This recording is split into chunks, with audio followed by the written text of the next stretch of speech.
De l'abus sexuel, promiscuité, des pensées suicidaires, dépression, deuil, attraction indésirée vers le même sexe. Ce ne sont pas des sujets que j'aimerais aborder, mais en fait, c'est ma vie.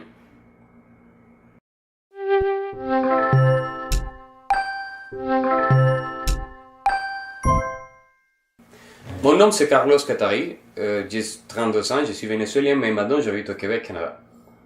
De l'âge de 5 ans à 12 à 13 ans environ, j'ai vécu des abus sexuels qui m'ont amené dans une, comme on dirait un psychologue, dans une hypersexualité. Ça veut dire que dès l'âge vraiment, de que j'étais ado, je ne pouvais pas arrêter de penser au sexe, et en plus on sait qu'avec des hommes. À l'âge de 15 ans et 16 ans, en fait, j'avais déjà tombé en prostitution. J'ai cherché de l'argent et en échange, j'ai donné, bon, je faisais le service. Qu'est-ce qui est arrivé que à mon adolescence, j'étais une personne vraiment dans la confusion, dans la peur, dans la crainte, dans toutes sortes de doutes et aussi, j'avais trop de pensées suicidaires. Mais quand même, à l'âge de 16 ans, j'ai décidé de parler avec ma famille pour montrer, pour m'ouvrir à la réalité que je vivais. Alors j'ai dit à ma sœur, écoute, je veux que tu saches que je suis gay. Et qu'est-ce qui est arrivé? Elle parlait avec ma mère. Ma mère, en pleurant, m'a dit une question qu'à ce moment de ma vie, j'avais jamais pensé. Elle m'a dit, Carlos, est-ce que si tu n'aurais été pas abusé, tu serais gay? Cette question vraiment est devenue comme un fantôme dans ma tête. J'ai dit, waouh, c'est vrai, j'avais jamais pensé à ça. Alors, tout de suite, ma mère m'a offert de venir chercher un psychologue pour m'aider à sortir de ça. Mais quand même, j'ai dit, oui, je peux aller au psychologue, mais définitivement, je suis gay. Ce que je ressens vers le homme, ce que je vois dans un homme, c'est parfait devant moi. Alors, oui, je vais aller au psychologue, mais quand même, je vois pas que ça marche pas bien avec moi, ça marche bien. Alors, mais au moment que je suis allé au psychologue, en moins d'une heure, cette madame m'a aidé tellement à me débarrasser de toute la culpabilité, toutes les choses que j'avais dans ma tête, que j'ai dit, waouh, c'est impressionnant, c'est vrai, j'étais trop exposé quand j'étais petit. Peut-être que si je n'aurais pas abusé, je ne serais pas gay. Mais comment je peux faire maintenant? Si j'ai une communauté des amis, je m'avais déjà lancé dans le milieu gay au Venezuela. En fait, j'avais appris des maniérismes, disons des manières, pour être plus à l'aise avec mes amis gays. J'apprenais de nouveaux sujets de conversation. On parlait de mes univers, on parlait de la mode, on parlait des choses que j'étais pas jamais attiré, mais quand même, je voulais avoir comme une connexion avec eux. Alors, j'étais trop dedans. J'ai appris plein de choses et j'ai beaucoup profité du monde gay là-bas. Mais ces questions m'ont frappé vraiment. Qu'est-ce qui aurait arrivé si je n'aurais été pas abusé? Alors j'ai dit, bon, je vais me donner l'opportunité. Comme la psychologue m'a dit, maintenant Carlos, je pense que la décision de quelqu'un d'autre dans ta vie ne devrait pas faire ta destinée.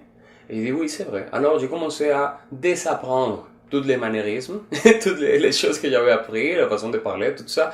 J'ai dit, je vais me débarrasser de tout ça, je vais me débarrasser de mes amis et je vais commencer à devenir comme neutre.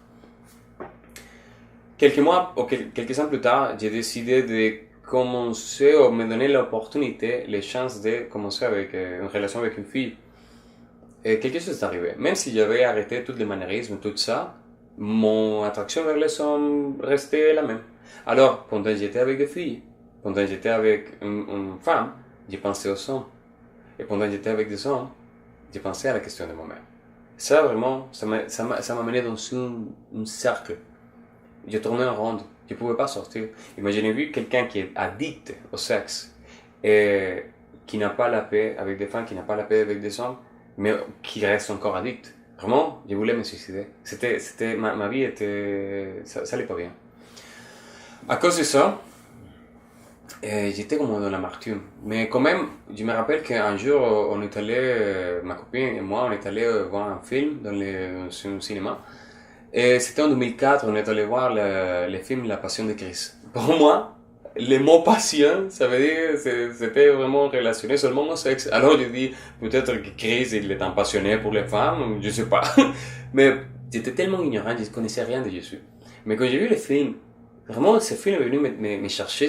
Vraiment, c'est comme, oui, je comprends maintenant, je comprends qu'il a fait ça pour moi.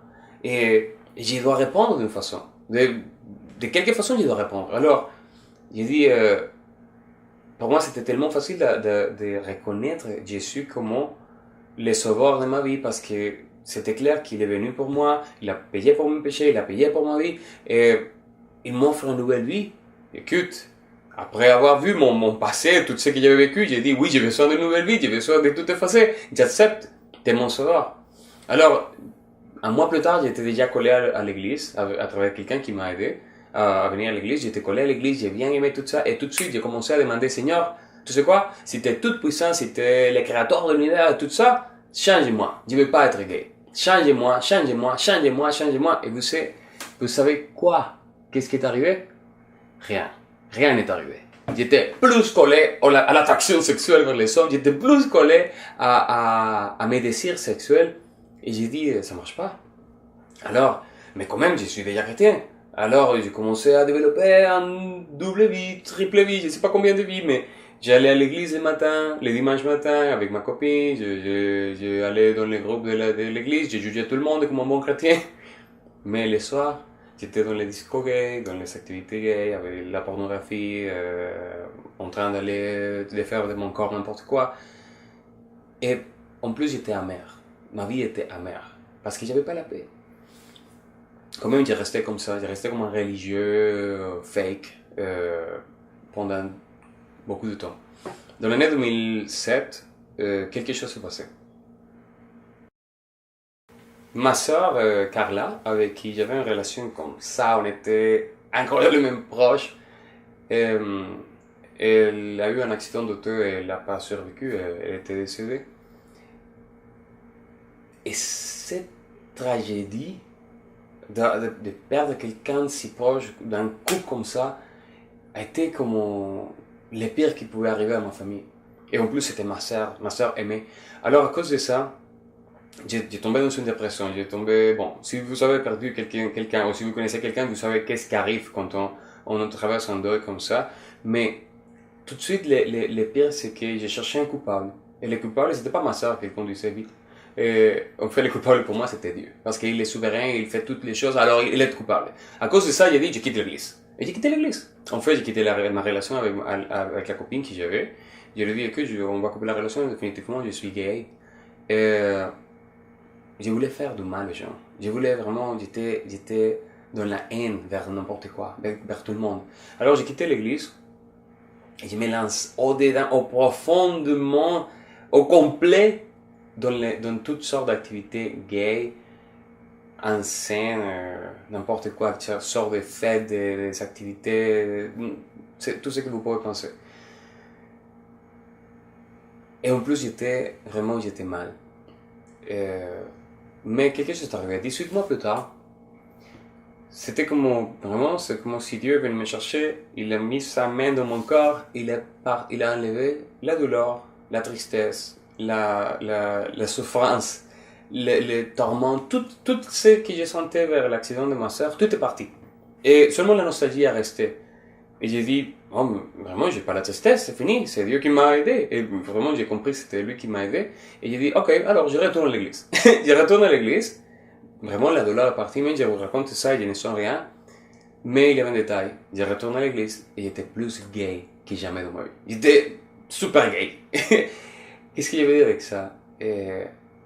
J'étais vraiment dirigé par mes désirs. Je ne pouvais pas penser, je ne pouvais pas arrêter, je ne pouvais rien faire. J'étais vraiment un esclave de ma chair. Mais à ce moment-là, j'ai dit, écoute, finalement, j'aurai jamais la joie dans ma vie. Je peux pas être avec des femmes parce que je pense aux hommes. Je peux pas être avec des hommes parce que je pense à la question de ma mère. Et c'est une question assez valide. Comme j'aurai jamais la paix dans ma vie, alors je vais faire l'argent. Et j'ai dit, l'argent, ça peut aider quelque chose. J'ai commencé à travailler dans un domaine différent là-bas au Venezuela. J'ai vraiment eu des succès. J'arrivais à faire 6 chiffres par année. C'était parfait. J'ai changé d'auto, de super auto chaque année, j'ai voyagé partout, j'ai mangé dans un restaurant luxurieux chaque jour, j'ai invité des amis, ma famille au complet, j'ai payé tout. J'avais une super vie. mais quand même, j'étais vide. Il y avait un vide dans mon corps. Mais j'avais pas le choix. J'avais pas le choix. Alors, j'ai dit, bon, c'est comme ça. Finalement, j'ai décidé, à un moment donné, j'ai décidé de quitter Venezuela, j'ai décidé de venir ici au Québec, j'ai fait tout mon processus. Parce que quand même, le Québec ou le Canada, c'est un pays libre. On peut se marier avec un homme, avec un homme, on peut aussi changer de sexe, personne ne va rien dire. Il y avait la liberté. Finalement, je pouvais être libre. J'arrive ici, mon ego, mon égoïsme, mon ego était incroyablement haut, j'étais arrogant, j'étais parfait. Et j'ai dit, si j'ai eu du succès au Venezuela, qui c'est un pays en crise, finalement, définitivement, au Canada, je vais être riche en 3 jours. Alors, qu'est-ce qui est arrivé? 3 mois plus tard, j'avais tout perdu. Tout, au complet. J'étais cassé. Et j'ai dit, mais comment est-ce que ça va m'arriver à moi? À moi? C'était pas possible pour moi.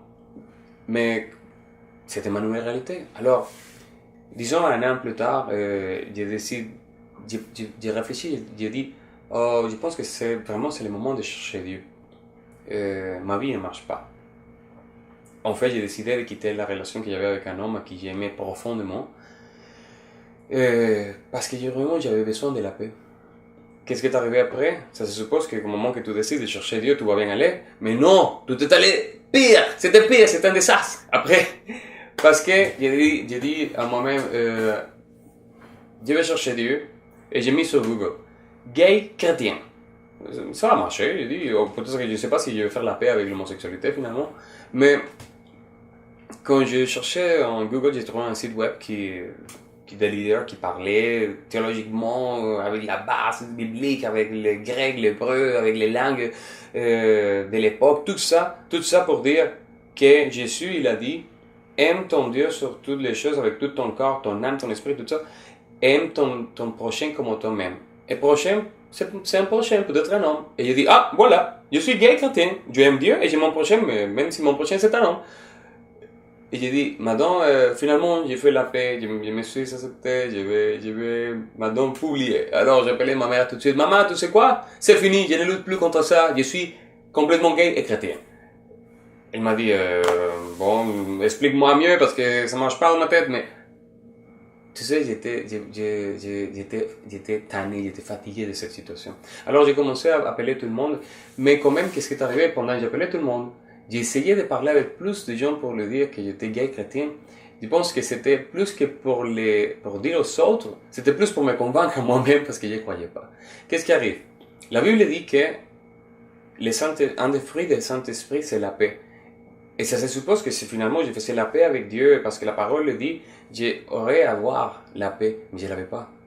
Je n'avais pas la paix dans mon corps, dans mon corps. Alors, ça ne marchait pas. C'était comme quelqu'un qui va dire que l'adultère est bon parce que le roi David il l'a fait. Ça ne marche pas. Alors, j'avais pas la paix. Mais quand même, j'avais cru que j'étais gay chrétien.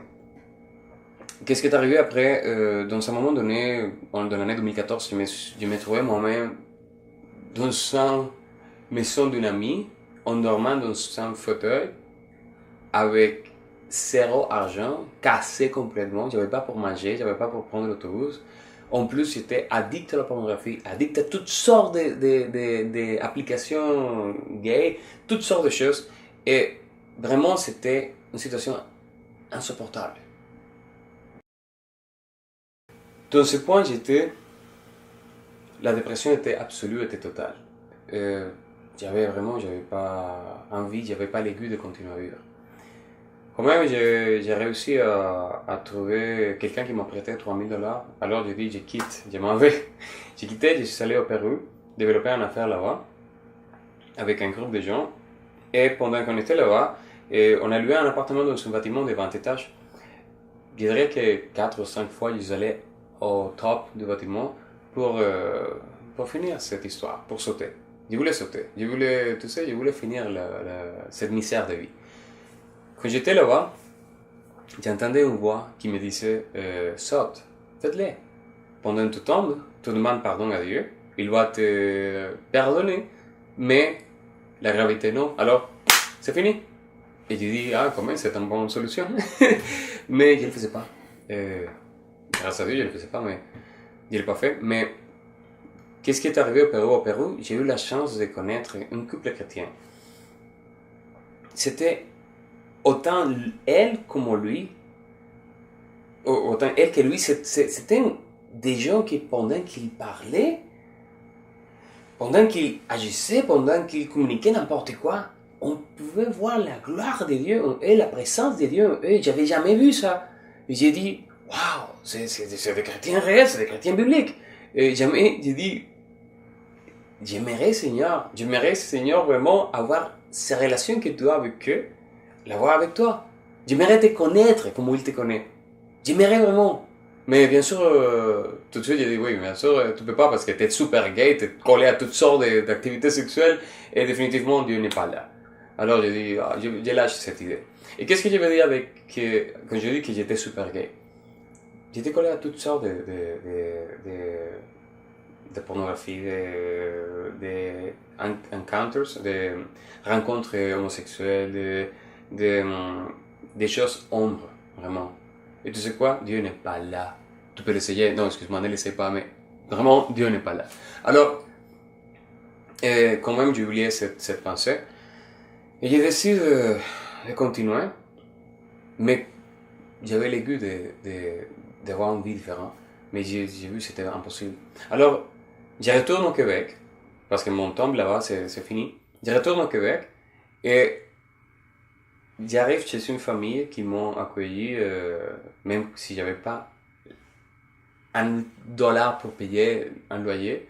Ils m'ont accueilli chez eux, par la grâce de Dieu, ils m'ont donné ce faveur de rester chez eux.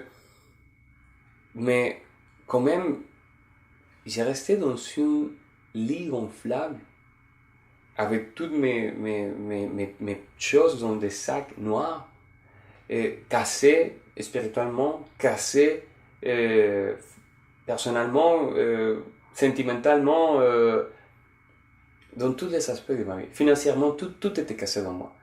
J'ai dit vraiment, j'aimerais mourir. À ce moment-là, c'était décembre 2014, j'ai dit, c'est quoi la vie? Rien n'était important. Toutes les années que j'ai resté à l'église, toutes les choses que j'ai appris, toutes les choses que j'ai lues à propos de Dieu, je les comprenais, c'était dans ma tête, je les comprenais, c'était en espagnol, je comprenais tout. Mais ce n'était pas dans mon corps. Alors, les années de psychologue, les années de comprendre les aptitudes, tout ça, oui, mais je ne pouvais pas arrêter. C'était pas moi qui dirigeais mon corps, même plus, non plus mes pensées. Et même dans cette Noël 2014, j'ai essayé les drogues. C'est quelque chose que jamais j'étais attiré, mais quand même, tu sais, rien n'était important. Alors, à cause de ça, mon état était ombre totalement. Même pour quelques personnes, c'est difficile de penser à ça parce que je suis souriant toujours, mais j'étais comme un clown. À l'extérieur, j'étais souriant, mais dedans, j'étais mort. Qu'est-ce qui est arrivé le décembre, Noël 2014? C'est quelque chose qui définitivement change cette histoire. Dans la fête de jour de l'an, j'étais avec cette famille et ils ont invité quelques personnes, ils ont créé une ambiance vraiment familiale. Et finalement, quand on a compté minuit, qu'on est rentré, on est entré en 2015, j'ai dit, waouh, je peux pas croire vraiment, on est arrivé à 2015. Et à ce moment, j'ai dit, je pensais que j'aurais été mort l'année passée. Mais qu'est-ce qui est arrivé? J'ai eu la chance d'avoir une conversation avec quelqu'un, c'était un chrétien, qui est venu me dire quelque chose qui m'a frappé. Il me dit, Carlos, tu sais quoi, les problèmes de plein de chrétiens, est-ce qu'ils sont Jésus comme leur sauveur, mais pas comme leur Seigneur? Tout de suite, il a dit ça. J'ai compris que Jésus n'était pas mon Seigneur. Il était seulement mon sauveur. Et j'ai dit, waouh, Luigi, tu sais quoi? C'est pas toi qui parles, c'est Dieu qui est venu parler à travers toi aujourd'hui, 1er janvier 2015. Il n'est pas mon Seigneur. Ça, c'est la raison dont je me trouve dans cette situation ombre, dans le pire état de ma vie. Vraiment, merci Seigneur pour venir me chercher à nouveau.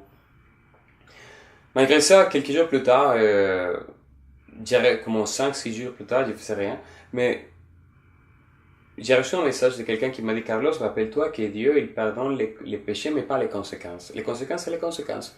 Et j'ai dit, ouais, c'est vrai, Moïse c'est un exemple, Samson c'est un exemple, et David c'est un exemple. Alors, j'ai dit, définitivement, Seigneur, je lâche. Et j'ai commencé à prier. Et j'ai dit, Seigneur, tu sais, je ne peux plus. Ma vie est pourrie. J'ai détruit ma vie. Je ne peux plus continuer comme ça. Vraiment, j'ai une montagne de malheurs sur moi. C'est le moment de lâcher prise, c'est le moment de m'abandonner. Je m'abandonne. Ce n'est plus important si je vais être gay, hétérosexuel, n'importe quoi. Ma vie n'est plus importante, mes rêves, mes aspirations, rien n'est important. Je vais te suivre. Je m'abandonne, je vais te suivre. Et tu sais quoi, ma vie, je suis déjà content parce que ma vie est dans tes mains. Dans le nom de Jésus, Amen. Je faisais cette prière, rien ne s'est passé. Le ciel n'était pas ouvert à cause de ça. Mais quand même, quelque chose est arrivé 2 jours plus tard. La madame avec qui j'habitais, elle m'envoie une vidéo par YouTube d'un pasteur hispano qui parlait des affaires que je ne connaissais pas. Il parlait de la physique quantique, il parlait du monde spirituel, des démons, des esprits, des anges, de la parole de Dieu, des promesses, de l'énergie. Vraiment, pour moi, j'étais comme, c'est quoi ça? J'avais jamais entendu ça, mais vraiment cette information venait me chercher. Et je dis, il faut que je continue, il faut que je continue à regarder ça. Après 7 heures de prédication, j'ai arrêté parce qu'il n'y avait plus. Et même si ce pasteur, il n'a pas parlé d'homosexualité, il a fait une prière qui j'ai dit, je vais l'adapter. Alors, j'ai fait la prière. J'ai dit, Seigneur, j'ai fermé mes yeux. J'ai dit, Seigneur, dans ton nom, je mets en ligne mon corps avec mon âme avec mon esprit avec ton Saint-Esprit, et je chasse dehors cet esprit d'homosexualité qui voulait me détruire toute ma vie, et je restaure la façon originelle par laquelle tu m'as fait, et j'ai prié pour ma femme et mes enfants, dans le nom de Jésus. Amen. J'ai dit, femme et enfants, ça vient d'eux. Ça fait des années que je ne sais pas c'est quoi une femme. Alors, pourquoi, d'où ça vient, c'est parti de la prière. Mais quand même, j'ai senti quelque chose dans mon corps. J'ai dit, c'est comme si, dans mon poitrine, c'est comme si quelqu'un a passé une clé. Et j'ai dit, quelque chose s'est passé, quelque chose s'est passé. J'ai pris mon téléphone c'était une bibliothèque de pornographie. J'ai pris mon téléphone et j'ai commencé à voir les photos et j'ai dit, je ne sens rien, je ne sens rien, je ne sens rien, je ne sens rien. Je ne pouvais pas croire. L'affaire avec l'homosexualité, c'est qu'on ressent vers les hommes ce qu'on devrait, dans mon cas, c'est que je devrais sentir vers les femmes. Si j'arrête pas de sentir ce que je sentais vers les hommes, ça veut dire que l'homosexualité c'est fini. L'homosexualité, vraiment, c'est pas quelque chose qu'on voit à l'extérieur, c'est quelque chose dedans. C'était collé comme ça. Alors, c'est fini. J'ai dit, si je ne ressens rien pour les hommes, ça veut dire que c'est fini. Seigneur, ça veut dire que tu as fait un miracle avec moi. Un miracle dans 5 secondes. Ça veut dire que ce que j'essayais de faire toute ma vie pendant 11 ans n'a pas marché. Mais dans 5 secondes, tu l'as fait. J'ai compris que, à ce moment, j'ai compris que mon problème n'était pas l'homosexualité. Mon problème, c'est que j'ai résisté à Dieu. Mon problème, c'est que je voulais avoir le contrôle. Mon problème, c'est que j'avais pas une relation intime avec Jésus. Quelques jours plus tard, quelque chose est arrivé. J'ai rencontré à nouveau un gars avec qui j'étais et on était ensemble. Pour la première fois dans ma vie, j'étais ensemble avec un homme et je me sentais dégueulasse. Je me sentais comme un poisson à l'extérieur de l'eau. En fait, c'était comme si un voile est tombé et j'ai vu des choses que j'avais pas remarquées. J'ai dit, écoute, je n'appartiens plus à l'équipe, c'est fini. Je ne me sens pas à l'aise, c'est quoi ça? Pourquoi j'ai fait ça comme ça? Alors, à ce moment, j'ai compris que vraiment, ce qui m'est arrivé, c'était un miracle. Et j'ai dit, waouh, Seigneur, c'est une chose que seulement toi peux faire. Pourquoi? Parce que c'est pas seulement le fait que j'étais addict au sexe pendant des années, c'est qu'en plus, je m'aurais couché avec plus de 600 personnes. Et d'un coup, maintenant, je ne ressens plus. Je ne ressens plus d'attraction vers les hommes. C'est quoi ça? C'est seulement un miracle qui peut faire ça. C'est seulement Jésus qui peut faire ça. Vraiment, à ce point, vraiment, la joie sortait de moi. C'était quelque chose d'impressionnant. Et j'ai dit, j'ai besoin de garder ce miracle. J'ai besoin de protéger cette faveur que tu m'as donné. Tout de suite, j'ai compris 2 choses. J'ai compris que, la Bible dit que si un esprit sort de quelqu'un, il va chercher son repos. S'il ne le trouve pas, il revient avec cet esprit de plus. Pour faire que l'étape après soit pire que l'avant. Et même si je ne croyais pas aux esprits, j'ai dit, je pense que c'est ça qui m'est arrivé. Alors, cet esprit, il ne vient pas avec ses amis chez moi. Non, non, non, non, jamais. Alors, j'ai tout de suite commencé à chercher la parole de Dieu, à me remplir de la parole de Dieu, à me remplir de sa faveur, à me remplir de son Saint-Esprit, en cherchant des prédications, la louange, tout le temps. J'ai coupé la relation avec tous les amis gays que j'avais, j'ai coupé la relation avec l'Instagram, les amis que j'avais en Instagram, en Facebook, tout ça j'ai coupé parce que j'étais libre pour la première fois de ma vie. J'étais libre, complètement libre. Tout ça, c'est comme si finalement je pouvais être la personne qui j'avais été destinée pour être. Alors, aussi la parole dit, vous connaîtrez la vérité et la vérité vous affranchira. La vérité, c'est Jésus. Et connaître, dans le texte grec, ça veut dire avoir une relation intime. Je dis, écoute Seigneur, j'aimerais vraiment approfondir dans cette relation intime avec toi qui est la vérité, et être libre pour toujours. Et c'est ça que j'ai aujourd'hui. Aujourd'hui, je suis libre pour toujours. Jésus m'a sauvé, Jésus m'a restauré, Jésus m'a donné une nouvelle vie, une nouvelle opportunité. Et c'est ça qui est la raison dont je suis en train de partager ce message avec toi. Je ne sais pas qu'est-ce qui t'est arrivé. Je ne sais pas qu'est-ce que tu as vécu quand tu étais un enfant. Je ne sais pas quel enfer tu es en train de vivre. Mais s'il était capable de m'en sortir de mon enfer, je suis sûr qu'il peut le faire pour toi aussi.